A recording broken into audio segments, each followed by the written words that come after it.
We're moving in tomorrow. Your dad said it's fine. That's what my stepmother told me at 11:47 p.m. The very first night I slept in the beach house I'd spent 12 years saving for. $4.8 million, every penny mine.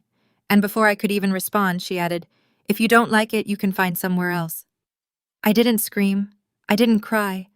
My hands were shaking so hard I nearly dropped the phone. But I smiled because I knew exactly what I was going to prepare for their arrival. What Victoria didn't know was that her phone call wasn't just rude. It was the last mistake she'd ever make under the Beckett name.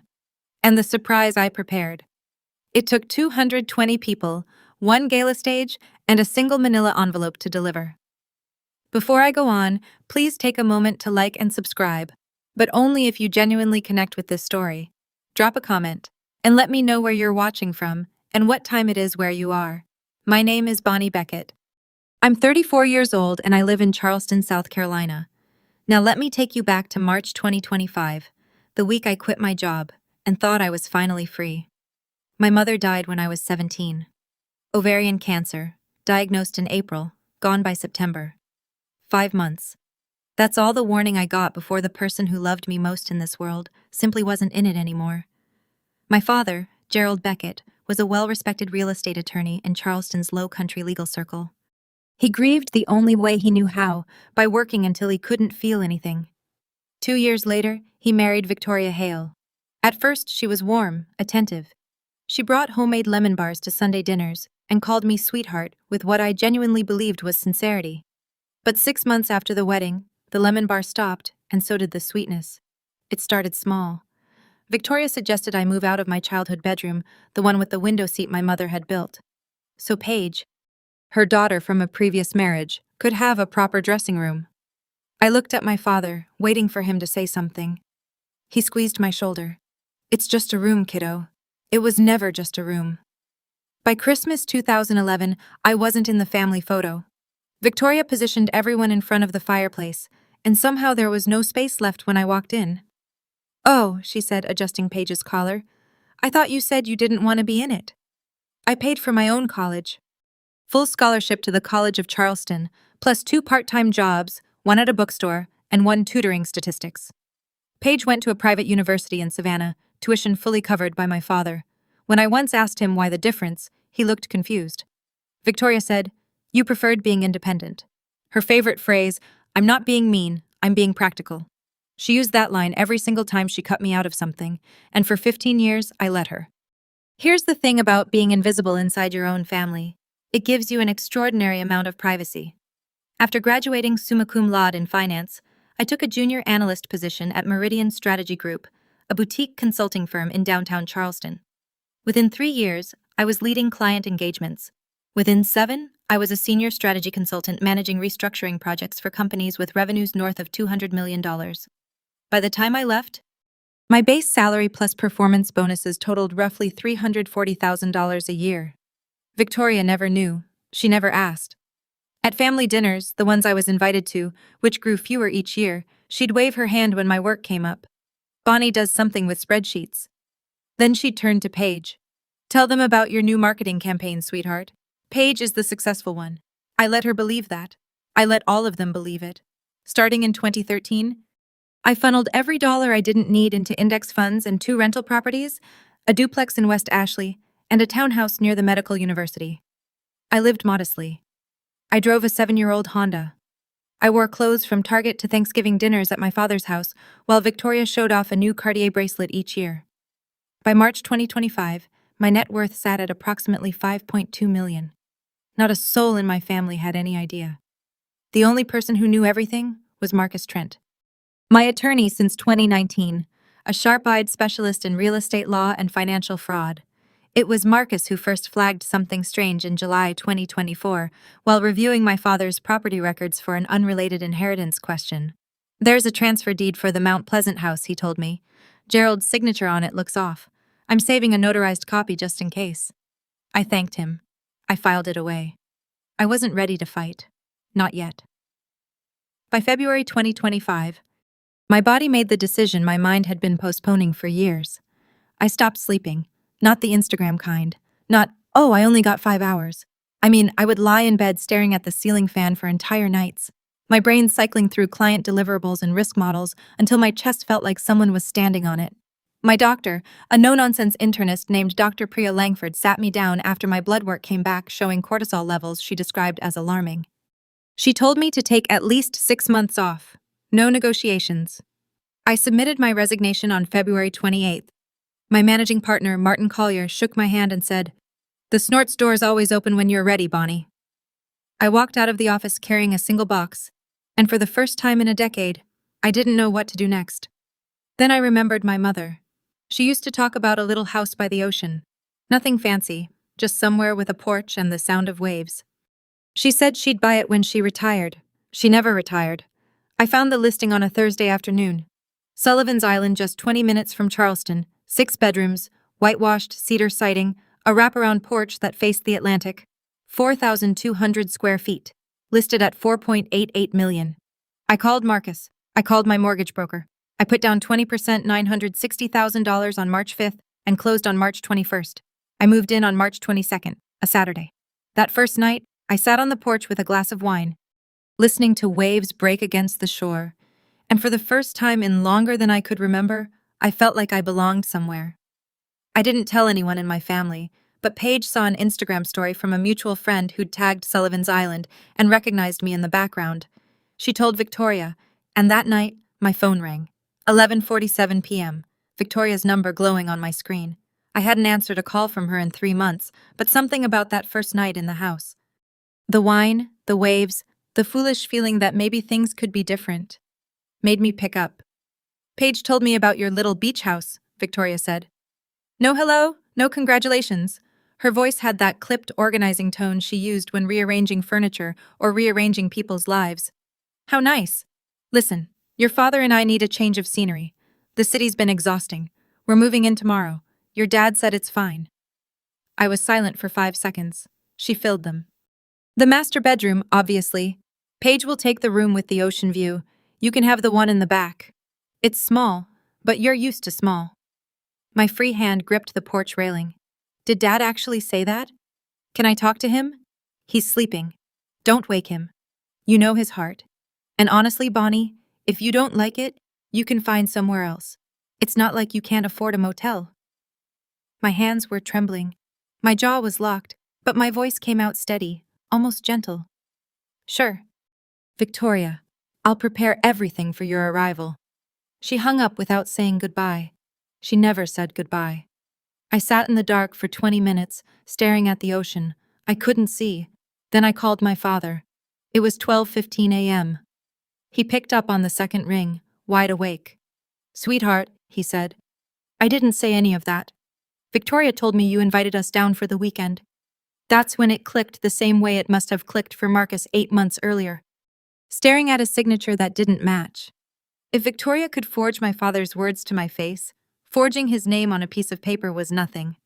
I didn't sleep that night, but for the first time in 15 years, I wasn't sad. I was clear. At 7 the next morning, I called Marcus Trent. "The notarized copy of the Mount Pleasant transfer deed," I said. "The one with the signature that looked off. I need to see it today." Marcus didn't ask why. He'd known me long enough to recognize the shift. By 9:30 a.m., the documents arrived in my encrypted email. A scanned copy of a transfer deed dated April 12, 2024, conveying my father's family home in Mount Pleasant, valued at $1.2 million, to an entity called Hale Premier Properties, LLC.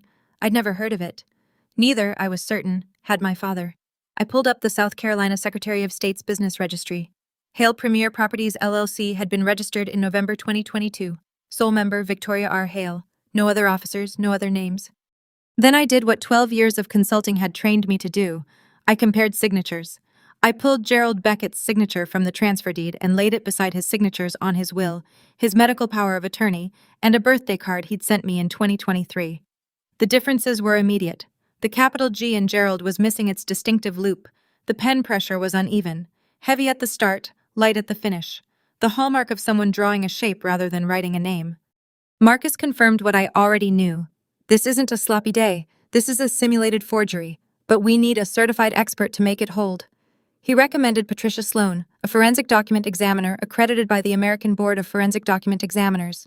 She'd testified in over 40 federal cases. If she said the signature was forged, no court in South Carolina would argue. There's something else, Marcus said. I found 3 withdrawals from Gerald's IRA, totaling $380,000, routed to an account at Coastal Heritage Bank under the name V. Hale. We'll need a subpoena for the full statements. I stared at the screen. This wasn't family drama anymore. This was a felony. They arrived at 10 the next morning. 2 black SUVs packed to the roof with luggage, decorative pillows, and what appeared to be an entire set of monogrammed bath towels. Victoria stepped out first. Designer sunglasses pushed up into her platinum hair, scanning the property the way a buyer surveys a foreclosure. Not bad, she said, for a starter home. A starter home, 4,200 square feet, $4.8 million. She walked straight to the master bedroom as if she'd already memorized the floor plan. Within an hour, my clothes were in a pile on the hallway floor, and her garment bags hung in my closet. Paige took the room with the ocean view. I was directed to the smallest room on the first floor. The one originally meant to be a linen storage area in my own house. My father trailed behind them, carrying a single duffel bag, looking like a man who'd been loaded into the wrong car. He caught my eye in the hallway and mouthed, "I'm sorry." I shook my head slightly. Not yet. That evening, Victoria invited 3 couples from her social circle for dinner on no notice with groceries I'd bought. She toured them through every room, her hand sweeping across the open kitchen like a game show host. Gerald wanted a beach house, she told them, beaming. So I made it happen. Not one person at that table knew I owned the house. Not one person asked. I washed the dishes. I smiled. And at 9:47 p.m., my phone vibrated with an email from Marcus. Patricia Sloan had completed her preliminary examination. Her finding, the signature on the Mount Pleasant deed, was highly likely to be a simulation forgery. I dried the last, set it on the shelf, and went to my tiny room. At 11, when the house was quiet, a second email arrived from Marcus. The subject line read, "Call me first thing tomorrow. This is bigger than we thought." I waited until 6:45 a.m., then slipped out the back door and walked down to the beach. The tide was low, the sand still dark with moisture. I called Marcus from the waterline where the waves would cover my voice. "The IRA withdrawals were just the start," he said. She opened a supplementary credit card under Gerald's name, his social security number, his credit history, her as authorized user. Current balance $47,000. Charges include a luxury spa retreat in Hilton Head, 2 Chanel handbags, a first-class flight to New York, none of which Gerald has any record of approving. I closed my eyes. The ocean roared in front of me. "And there's a third account," Marcus continued, "a savings account titled Vale Trust at the same bank, $215,000. Source: transfers from their joint household account, categorized as household expenses." I did the math standing there with salt water soaking through my sneakers. The Mount Pleasant house, $1.2 million. The IRA, $380,000. The credit card, $47,000. The trust account, $215,000 total, approximately $1.842 million stripped from my father without his knowledge while he recovered from a mild heart attack and trusted his wife to manage the household. That same afternoon, Patricia Sloan filed her official report. Report number PS250087. Her conclusion was unambiguous. The signature on the April 12th transfer deed was a simulated forgery, assessed at the highest probability level the discipline recognizes. We're looking at forgery in the first degree and exploitation of a vulnerable adult. Marcus said both felonies under South Carolina Code. What do you want to do? If I report it now, Victoria gets arrested. Gerald gets blindsided. The whole city knows by dinner. And if there's another way. Marcus paused. The Low Country Bar Association's annual charity gala is June 14th. Victoria is being honored, Philanthropist of the Year. If any of that stolen money flowed into the foundation, the award is built on fraud. Snorts. He let the implication hang. You want to end this in a police station or on the stage she built for herself? I knew the answer before he finished the question. 84 days. That's what I had between March 23rd and June 14th. The night of the gala, I broke the plan into 3 phases. Phase 1. March through April. Compile every piece of evidence into a file that could withstand scrutiny from a judge, a journalist, or a room full of lawyers. Phase 2. May. Protect my father. Transfer oversight of his finances to an independent fiduciary, get his health stabilized, and prepare him for what was coming. Phase 3. The first 2 weeks of June. Coordinate the reveal at the one event Victoria cared about more than anything on earth. Marcus filed the subpoena request with Charleston County Court on March 28th, estimated turnaround 30 to 45 days. Patricia Sloan was already working on her full forensic comparison. The pieces were moving, but I needed one more person. Someone whose credibility Victoria couldn't dismiss and whose platform could outlast a single evening. I called Della Fairchild. Della was 52, a senior editor at the Charleston Society Review, the magazine that chronicled every gala, fundraiser, and garden party in low country high society. More importantly, she had been my mother's college roommate. They'd stayed close until the end. Della was one of the last people to visit my mother in hospice. When I told her what I'd found, the line went quiet for a long time. Then Della said, "I've had doubts about Victoria for years. She donates big but never lets anyone see the books. Every time I pitched an audit story, my publisher killed it. Too many advertisers in her circle." Della agreed to attend the gala as a credentialed member of the press. If the evidence held, she would publish a full investigative piece in the Charleston Society Review, a publication with 85,000 readers among the low country elite. One condition, she said, every document gets verified independently before I write a word. I wouldn't have it any other way. Living with Victoria in the beach house for those weeks was like sharing a cage with someone who didn't know the lock was already broken. April settled in, and so did she. She changed the locks on the master bedroom, my master bedroom, without asking. She hired a decorator to redo the living room in what she called coastal chic. New throw pillows, a driftwood coffee table, a $6,000 linen sectional. The invoice for $12,000 arrived in my mailbox with a sticky note. "Bonnie, take care of this." XOV, I paid it. I needed her comfortable. I needed her careless. Every Friday she hosted what she called sunset socials. 5 or 6 couples from her Charleston circle, drinking my wine on my porch, listening to Victoria narrate her life as though she'd built it from scratch. I overheard her tell a woman in a cashmere wrap, "Bonnie is going through a phase, quit her little job, living off savings. We're here to keep an eye on her, really." The woman glanced at me with pity. I refilled her glass. My father pulled me aside one evening in the kitchen. "Are you okay, sweetheart? Victoria says you've been stressed. That you're not handling the career change well." "I'm fine, Dad. Better than fine." He studied my face but didn't push. Gerald Beckett had spent 63 years trusting the wrong people to tell him the truth about the people he loved. One afternoon, while Victoria was at a spa appointment, I picked up the iPad she'd left on the kitchen counter. Her browser history was still open.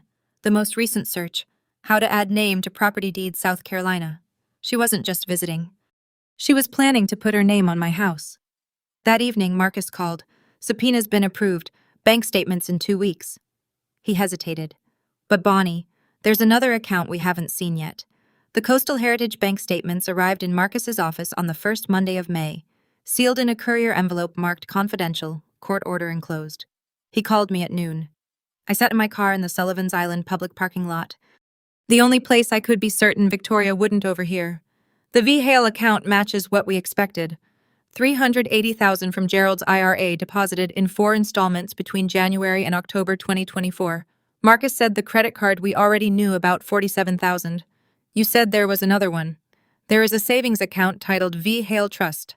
Balance as of last month, $215,000. All of it transferred from the joint household checking account Gerald shares with Victoria.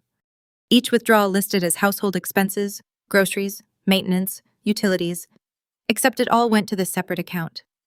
I stared through the windshield at the marsh grass bending in the wind. Total damage $1.2 million for the house, $380 from the IRA, $47 on the card, $215 in the trust account. Grand total approximately $1.842 million. He let that number sit. "Marcus, if I tell my father now, he'll confront her. He won't be able to help it. And that could wreck the gala plan or worse." His heart. "I know, but he needs to hear it before that night. He needs to stand up on that stage knowing the full truth, and he needs to sign an affidavit confirming he never authorized any of it." We settled on June 1st, 13 days before the gala. Early enough for Gerald to prepare. Late enough that Victoria wouldn't have time to build a counter-narrative. That same week, Patricia Sloan sent an addendum to her report.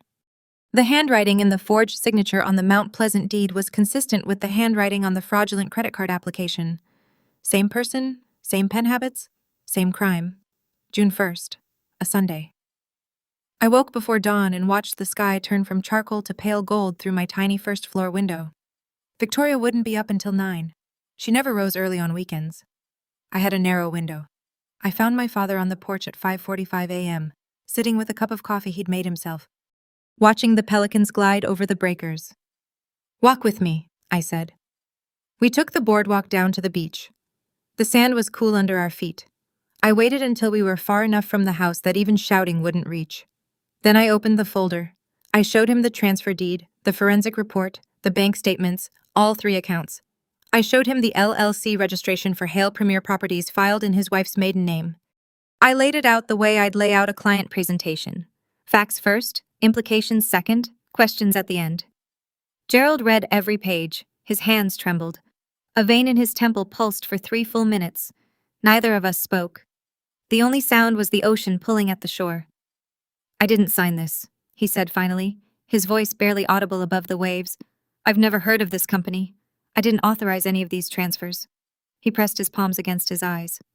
When he lowered them, they were red. "I'm sorry, Bonnie. God, I'm so sorry. I should have protected you. You didn't know, Dad. She made sure you didn't know." Gerald agreed to everything, the affidavit, the gala, the silence, until June 14th. Marcus notarized his sworn statement 2 days later at his downtown office, with a certified witness present.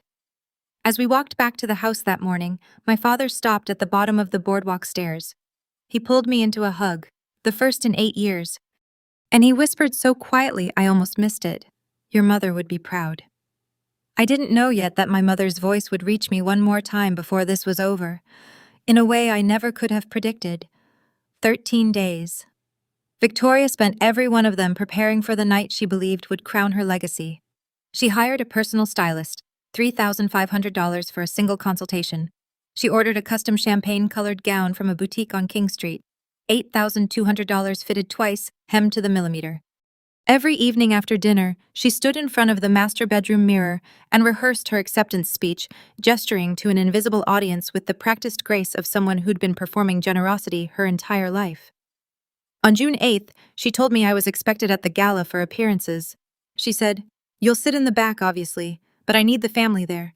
It looks better for the photos." She paused, then added, "Wear something simple. This isn't your night." "Of course."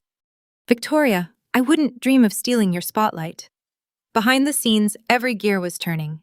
Marcus finalized the evidence file, Gerald's affidavit, Patricia Sloane's forensic report, the complete bank statements, the Hale Premier Properties LLC registration, and a printout of Victoria's browser search history recovered from the household iPad. All originals, all verified, sealed in a manila envelope. On June 10th, Marcus met with Judge Raymond Hall, the president of the Low Country Bar Association, who was personally overseeing the gala. Marcus presented the file. Judge Holt reviewed it for 45 minutes in his chambers, asked 3 clarifying questions, and then removed his reading glasses. "This is deeply serious," he said. "Under Section 7.3 of our association bylaws, any substantiated allegation of financial misconduct must be addressed before an honorific is conferred. I'll make the arrangements." Victoria didn't know. She was too busy choosing between diamond studs and chandelier earrings. On June 12th, she saw me talking on the phone in the garden and stopped. "Who was that?" "Spa," I said, booking a blowout for the gala. She looked me over. "Don't go overboard. That night is mine." Then on the evening of June 13th, one day before the gala, my phone buzzed with a text from a number I didn't recognize. "I know Victoria isn't who you think she is. Meet me at Waterfront Park, 3:00 p.m. tomorrow, HBHB.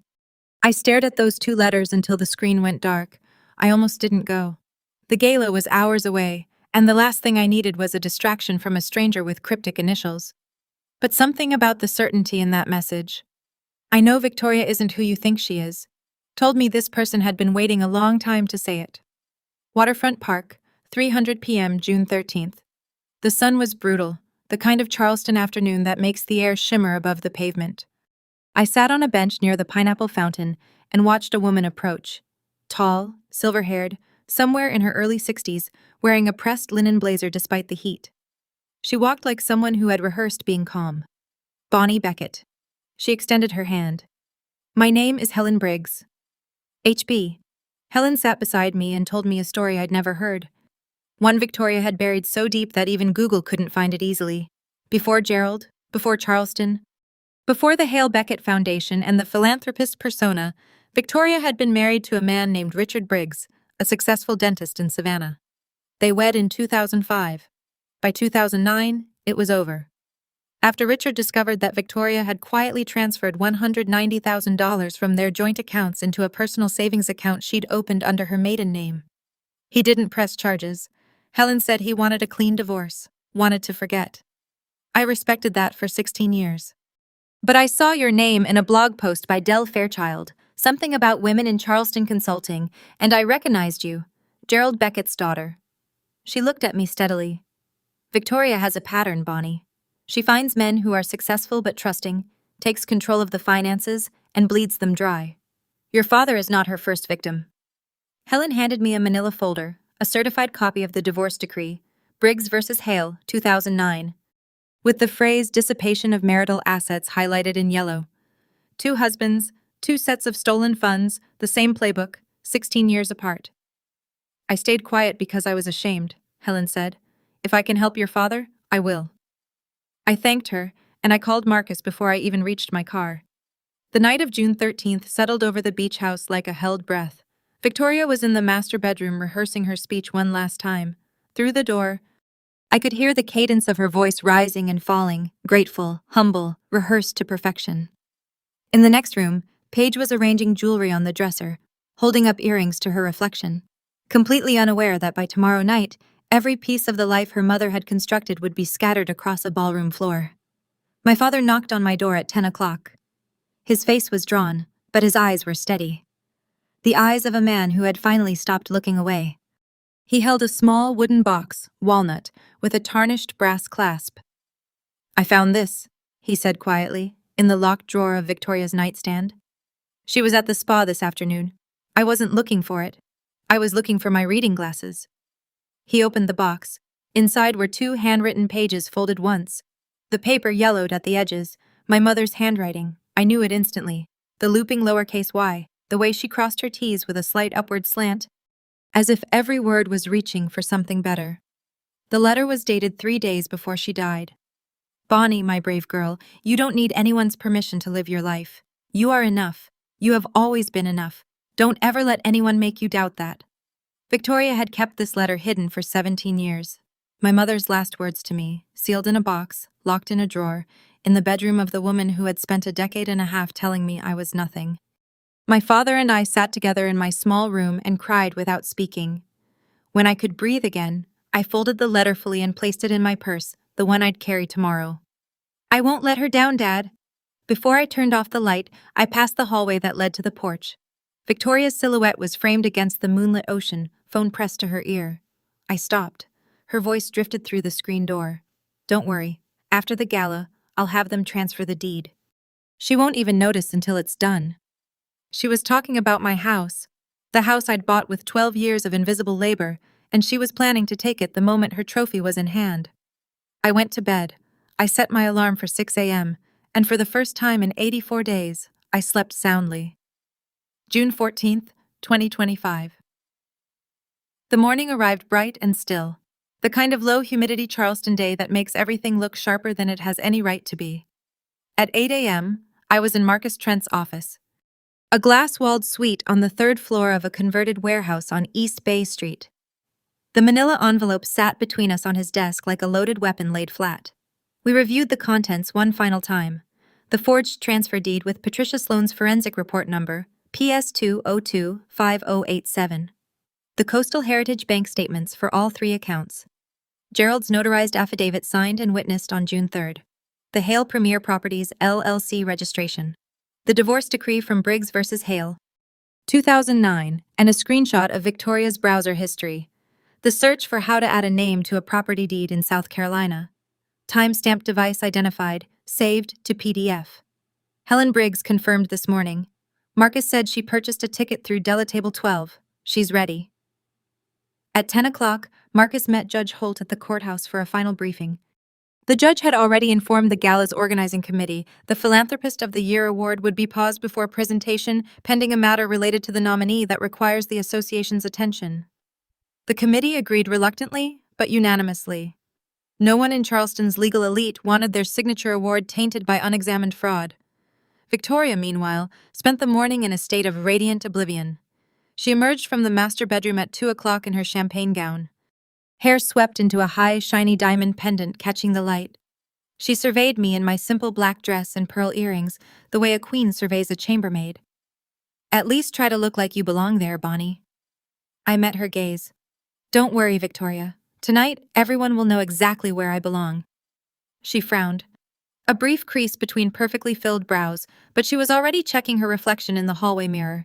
She had bigger things on her mind, or so she thought. The grand ballroom of the Belmont Charleston Place was the kind of room designed to make ordinary people feel extraordinary, and extraordinary people feel immortal. Crystal chandeliers the size of small cars. Floor-toiling windows draped in ivory silk. Round tables set with bone china and sterling flat air, each one anchored by a centerpiece of white peonies and flickering votives. 220 guests, attorneys, circuit court judges, state legislators, founders of nonprofits, real estate developers, and the social columnists who chronicled their every handshake, black tie, impeccable manners. In a room like this, reputation wasn't just currency, it was oxygen. Victoria moved through the crowd as though the evening had been choreographed around her. She kissed cheeks, she clasped hands, she leaned in close to whisper things that made powerful people laugh. At one point, I watched her rest her palm on Judge Holt's forearm and say with the kind of sincerity that only a lifetime of practice can produce, "I'm so humbled by this honor, Raymond." Truly, she sat at table 1, the VIP position, directly before the stage. Gerald was beside her, his posture rigid, his water glass untouched. He hadn't looked at Victoria since they had arrived. She hadn't noticed. I was at table 18 near the service entrance, the table Victoria had assigned me. Marcus sat to my left, his briefcase tucked beneath his chair. At table 12, I could see Helen Briggs, silver hair, linen blazer, watching the room with the patience of someone who'd waited 16 years for this evening. In the press section, Della Fairchild adjusted her recorder and opened a fresh page in her notebook. At 8:30, the MC tapped the microphone. "Ladies and gentlemen, before we move to the evening's awards presentation, the association has a brief announcement." Victoria straightened in her chair. She smoothed her gown. She smiled, the generous camera-ready smile she'd been rehearsing in mirrors for weeks. Then Judge Raymond Holt rose from his seat, walked to the podium, and said, "Ladies and gentlemen, I regret to inform you that we have received information requiring our attention before we proceed this evening."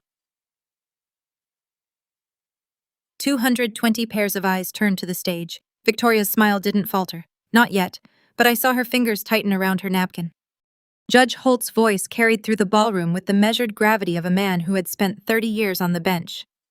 Under Section 7.3 of the Low Country Bar Association's bylaws, any substantiated allegation of financial misconduct involving a nominee must be addressed before an award of honor is conferred. This evening, we have received a formally documented complaint supported by forensic evidence, sworn testimony, and independently verified financial records. He paused. The complaint was filed by a member of the nominee's own family. A murmur rippled through the tables, the quiet, involuntary sound of 220 people recalibrating their expectations simultaneously.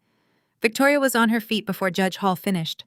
"This is absurd," she said, her voice pitched perfectly between outrage and bewilderment, the voice of a woman who'd spent decades controlling rooms.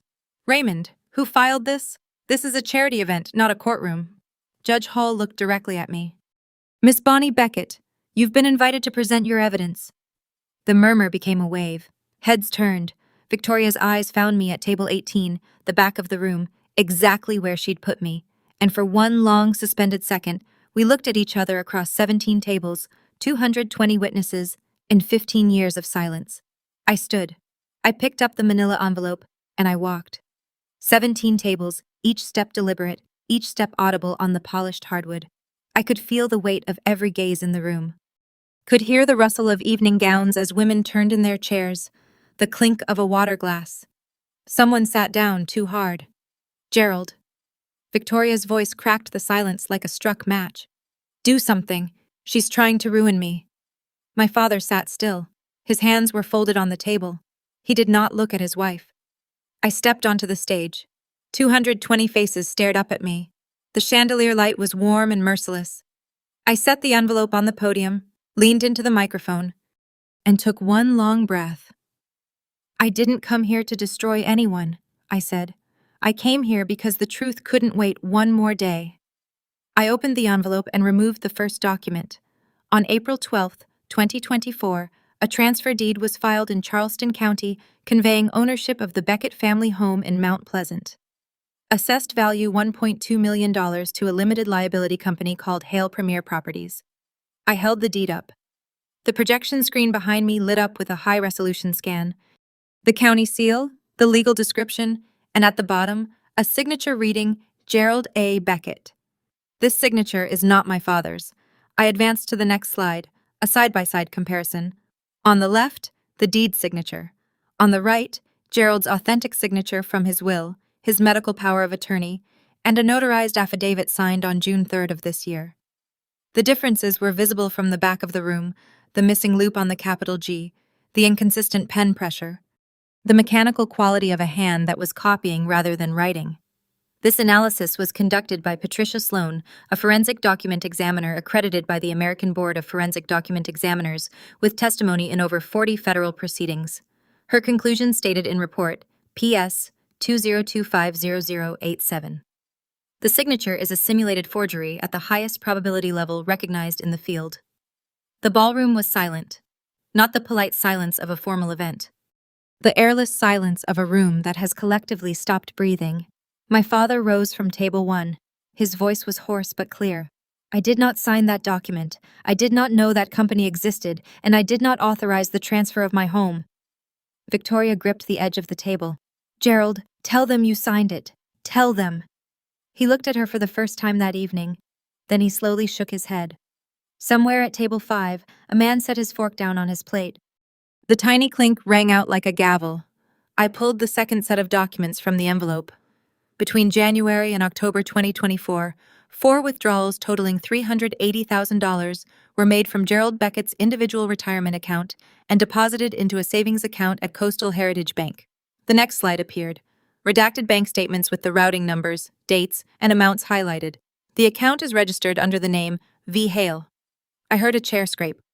Someone at table 9 whispered something to the person beside them.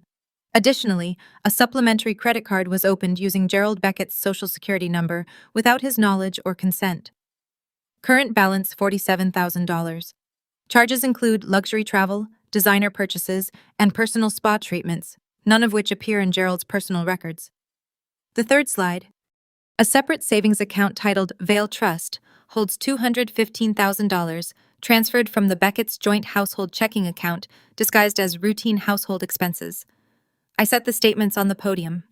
The total amount diverted from my father's assets without his knowledge or authorization is approximately $1.842 million under South Carolina Code Section 433510, the financial exploitation of a vulnerable adult. My father is 63 years old, with a documented cardiac history is a felony. Victoria turned to the room. The tears came immediately, glistening, perfectly timed, rolling down cheeks that hadn't creased with genuine emotion in years. "She's lying." Her voice broke with practiced fragility. "Gerald gave me access to everything. This is a family misunderstanding, not a criminal matter. How dare you turn a charity dinner into a public trial?" Judge Holt spoke from his seat, his voice level as a plumb line. "Ms. Hale Beckett, the evidence has been independently verified. The association is revoking the Philanthropist of the Year award. Effective immediately." Victoria's mouth opened. No sound came out. Then from table 12, a woman stood up. Helen Briggs rose with the quiet composure of a woman who had spent 16 years rehearsing this moment in her mind. "My name is Helen Briggs," she said, her voice carrying across the ballroom with the clarity of someone who has finally decided to stop whispering. "Victoria Hale was previously married to my ex-husband Richard Briggs, a dentist in Savannah. They married in 2005. The marriage ended in 2009 after Richard discovered that Victoria had transferred $190,000 from their joint accounts into a personal account under her maiden name. She held up a bound document. "This is a certified copy of the divorce decree, Briggs versus Hale, Chatham County Superior Court, 2009. The ruling specifically cites dissipation of marital assets." She passed the decree to Judge Hull, who accepted it without a word. The murmur that had been building in the room broke like a wave. 220 people began talking at once, at first in whispers, Then in full voices, I saw a woman at table 7 cover her mouth. Two attorneys at table 3 leaned toward each other with expressions I recognized from every boardroom I'd ever worked in. The look of professionals who have just realized they were standing next to a bomb. Victoria stood frozen between the VIP table and the aisle, her champagne gown catching the chandelier light. Paige sat beside the empty chair, tears streaming down her face, her hands clenched in her lap. She didn't look at her mother. She looked at the tablecloth. My father stepped away from the VIP table and walked toward me. He climbed the 2 short stairs to the stage and stood beside me at the podium. He didn't take the microphone. He didn't need to. Gerald Beckett, standing next to his daughter, facing the room, said everything that words could not. Victoria looked at us, then at the 220 faces that had until 10 minutes ago admired her. Not one of them met her gaze. She picked up her clutch. She walked to the exit. The sound of her champagne heels striking the marble floor echoed through the ballroom long after the door closed behind her. No one followed. For a few seconds after the door closed, the ballroom held its breath. Then Judge Holt returned to the podium. "The Philanthropist of the Year Award for 2025 will not be conferred this evening," he said. "The Low Country Bar Association will initiate a full audit of all donations received through the Hale Beckett Foundation. We ask for your patience and discretion as this matter proceeds through the appropriate legal channels." He stepped back from the microphone. The room exhaled. What happened next I did not expect. A man at table 3, tall, silver-templed with the bearing of someone who owned the building he worked in, stood and crossed the ballroom toward me. Douglas Wren, founding partner of Wren & Partners, one of the most respected litigation firms in the Carolinas. He shook my hand. "You presented that more clearly than half the attorneys I've hired in 20 years.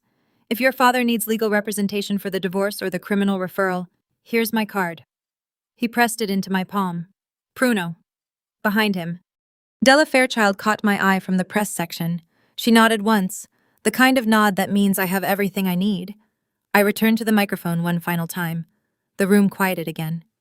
"I didn't come here tonight to tear someone down," I said. "I came because my father deserved to know the truth. Because silence isn't loyalty, it's surrender. And because no one in this room or anywhere else should have to trade their dignity for the appearance of family harmony." The applause began at table 12. Helen, steady and certain. It rippled outward through the room, not thunderous, not jubilant, but deliberate. The sound of 220 people offering something rarer than praise. Respect. My father took my arm as we descended the stage steps. His grip was firm, his eyes were clear, and for the first time in 15 years, we walked out of a room together. The drive back to Sullivan's Island took 23 minutes. My father sat in the passenger seat and didn't speak for the first 20. Then, somewhere on the bridge over the intracoastal waterway, with the marsh stretching out black and endless on either side, he said, "I'll file for divorce Monday." I didn't argue. I didn't comfort. I just reached over and squeezed his hand. When we pulled into the driveway, the house was dark. Victoria's things were still there. The garment bags, the monogrammed towels, the decorative pillows she'd chosen for my living room, but she was not. She'd apparently taken an Uber from the hotel. Where she went, I didn't know. I didn't look. Gerald's phone buzzed 14 times between 11 p.m. and 2 a.m. I know because I could hear it vibrating through the guest room wall. He showed me the messages the next morning. "Gerald, please, I can explain. Don't do this to our family. Then you're making a mistake. Then this is all Bonnie's fault. She manipulated you. And the last one at 1:47 a.m. You'll regret this." Paige called me at 11:30 that night. She was crying, the ugly, raw kind of crying that strips away every performance. "Why did you do this? She's my mother." "I know she is," I said. "And I'm sorry you're in pain, but she stole nearly $2 million from my father, Paige. She forged his name. She was planning to take my house next. I didn't have another option." The line went quiet, then very softly. "I know." After we hung up, I sat on the porch in the dark. The ocean was louder at night. Or maybe I was just finally quiet enough to hear it. I didn't feel victorious. I felt hollow. The way you feel when someone removes something that's been growing inside you for years. It hurts, but you're lighter. Gerald came out and sat in the chair beside me. He placed my mother's letter on the armrest between us. "Keep it," he said. "It was always yours." Victoria's final message, "You'll regret this," wasn't an empty threat. It was a press release. By 9 a.m. on June 15th, the Low Country Daily Buzz, A local tabloid site with about 40,000 followers ran a headline that made my stomach clench. Local philanthropist claims stepdaughter orchestrated public humiliation at charity gala. The article was built almost entirely on Victoria's interview. Tears, trembling voice, the full performance. She called me troubled. She called the gala reveal a vindictive ambush by a jealous stepdaughter who never accepted me. She said Gerald was confused and manipulated. The comments section split immediately. A disturbing number of people believed her. That poor woman was blindsided. No family business should be aired in public. Bonnie Beckett should be ashamed. I sat at the kitchen counter reading those words and felt a familiar ache. The people-pleasing instinct reaching up from somewhere deep, whispering that maybe I'd gone too far. Maybe I should have handled it privately. Maybe I should apologize. I called Marcus. He didn't let me finish the sentence. Don't respond. Don't post. Don't call anyone. Della's piece goes live tonight. The facts will do the work. 2 hate emails arrived that afternoon from women in Victoria's social circle, both of whom had been dinner guests at my own table in my own house drinking my wine. One wrote, "You should be ashamed of yourself. Victoria has given more to this community than you ever will." The other simply wrote, "Karma is real, Bonnie." I thought about that word, karma. I thought about Victoria forging my father's name, draining his retirement, hiding my mother's last letter in a locked drawer for 17 years, and still managing to make half the internet feel sorry for her. I wondered, have you ever been in a situation where you knew you did the right thing, but the world made you feel like a villain for it? If you have, tell me in the comments. Because that afternoon, I needed someone to tell me I wasn't crazy. Then at 6 o'clock, my phone lit up with a push notification from the Charleston Society Review. Breaking full evidence of financial fraud by Victoria Hale Beckett. Sources confirmed. Della kept her word. Della Fairchild's article was 3,200 words of surgical journalism.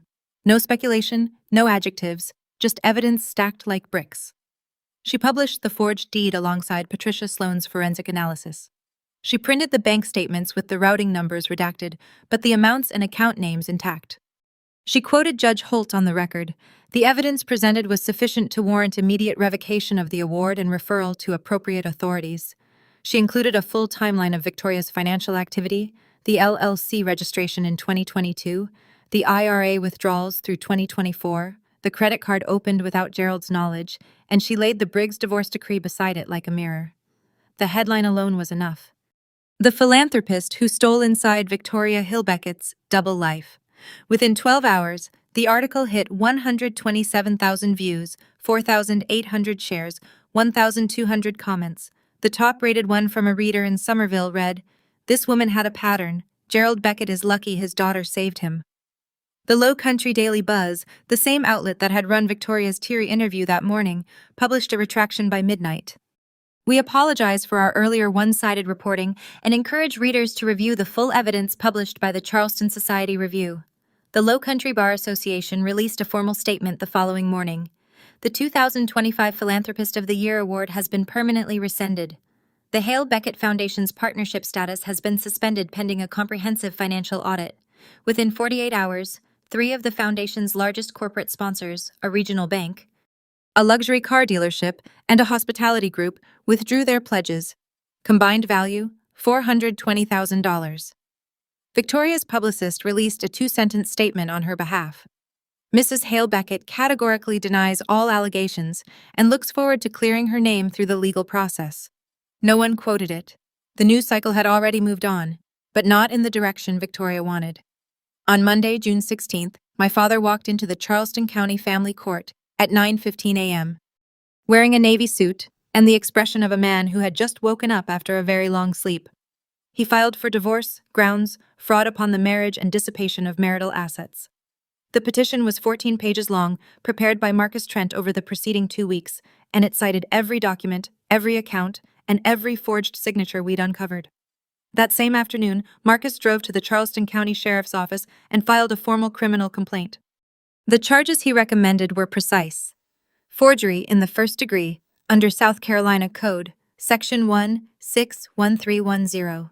Exploitation of a vulnerable adult, under Section 4-33510. Identity fraud for the unauthorized credit card, each one a felony, each one carrying potential prison time measured in years, not months. The sheriff's office opened an investigation immediately. Victoria was instructed to present herself within 72 hours. By Wednesday, she had hired Nathan Pratt, a well-known Charleston criminal defense attorney. Pratt's first move was a phone call to Marcus, proposing a settlement. Return the money, close the accounts, drop the charges, and everyone walks away quietly. Marcus relayed the offer. I didn't need 30 seconds. No settlement, I said. My father is entitled to the full protection of the law, not a handshake in a conference room. By the end of that week, Coastal Heritage Bank had frozen both the Vail savings account and the Vail Trust. A combined $595,000, locked until the investigation concluded. Paige called me that Thursday, her second call since the gala. Her voice was calmer this time, quieter. Can we talk? She asked. Not as enemies. I never thought of you as my enemy, Paige, I said. But you need to decide where you stand. I can't do that for you. She was quiet for a long time. Then she said, I know. The final number arrived on July 2nd. The Low Country Bar Association's emergency audit of the Hale Beckett Foundation uncovered what Marcus had suspected from the beginning. The rot went deeper than the personal accounts. $85,000 in charitable donations had been reclassified through a series of internal transfers and quietly redirected toward Victoria's personal expenses. Event planning invoices that turned out to be catering for her private dinner parties, administrative costs that matched the exact amount of her monthly spa membership, and a $10,000 consulting fee paid to Hale Premier Properties, LLC, the same shell company used to steal my father's house. The revised total, $1.92 million. On that same day, the Charleston County Grand Jury returned a formal indictment, 4 felony counts, forgery in the first degree, exploitation of a vulnerable adult, identity fraud, misappropriation of charitable funds. Victoria surrendered herself at the county courthouse, posted $75,000 bail, and was released with a GPS ankle monitor and a court order prohibiting contact with Gerald Beckett. The restraining order was granted the same afternoon, 200 feet, no exceptions. Della Fairchild published a follow-up. The Post and Courier, South Carolina's largest daily newspaper, picked up the story. So did the Charleston City paper. Conservative estimates placed the combined readership at over 500,000. On social media, the hashtag HailBeckettFraud trended regionally for 3 days. Victoria's name, once synonymous with charity luncheons and society page features, now returned only one kind of search result. Her defense attorney, Nathan Pratt, floated the idea of a countersuit, defamation against me. Marcus's response was a single sentence in an email. Every statement made at the gala was supported by independently verified evidence reviewed in advance by a sitting judge. We welcome the discovery process. The countersuit was never filed. In the first week of July, after the indictment and the restraining order and the newspaper headlines had all settled into a kind of exhausted stillness, I sat down with my father on the porch of the beach house. The same porch, the same chairs, but nothing else was the same. Dad, I said, I love you. I need you to hear that first because what I'm about to say might not sound like love, but it is. He nodded. He was listening. Really listening. Maybe for the first time in years. I'm not going back to being the version of me that made everyone comfortable.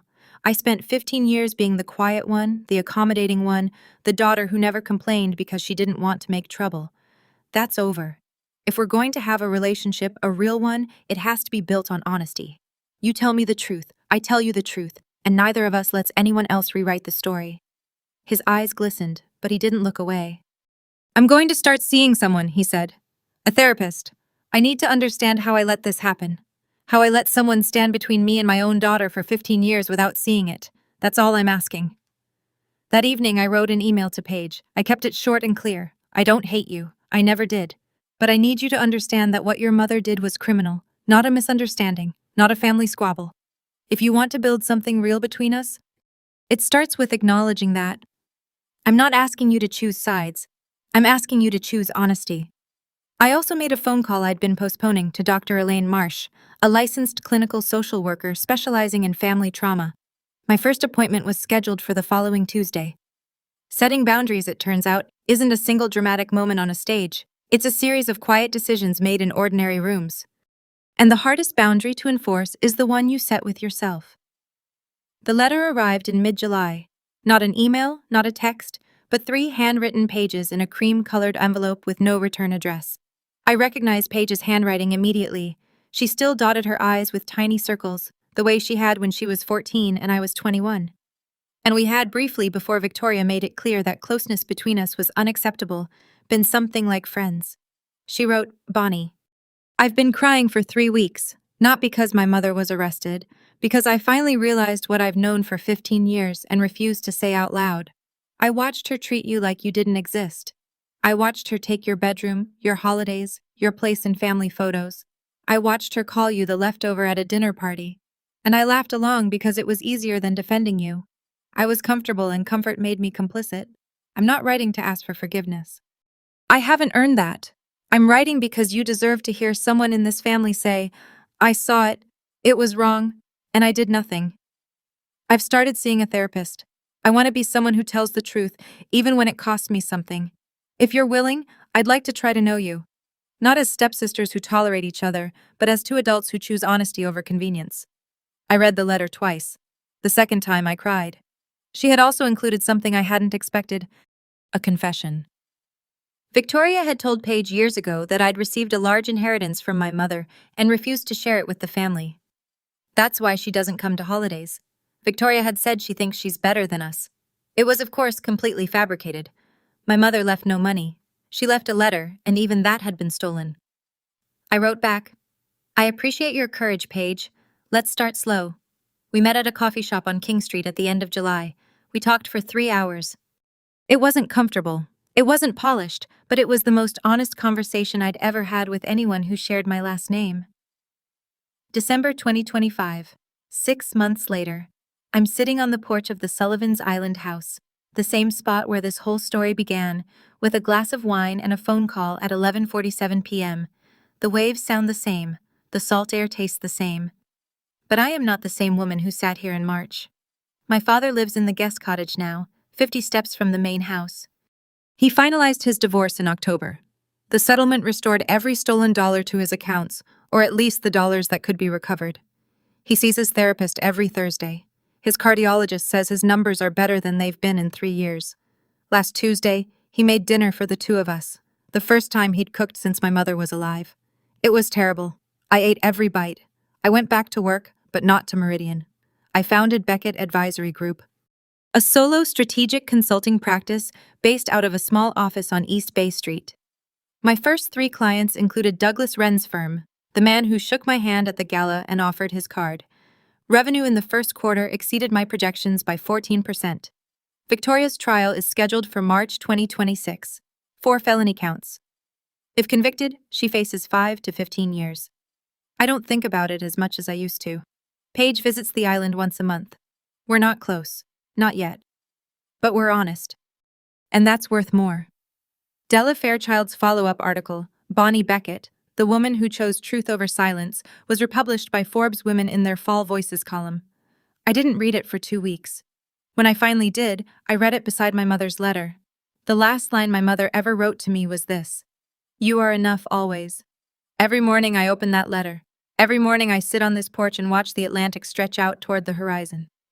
And every morning I know something I didn't know a year ago. I'm here because I chose to be. Not because someone permitted it, not because I earned the right by silence, because I am enough, I always was. If you stayed until the end of this story, thank you. Truly, this wasn't about revenge. It was about the moment you stopped shrinking so that someone else can feel tall. If you're in a relationship where you've been making yourself smaller in your family, at work, anywhere, I hope you heard something tonight that reminded you your boundaries are not selfish, they are survival. Hit subscribe if you want more stories like this one, and check the description. There's another story there that I think you'll see yourself in. I'll see you in the next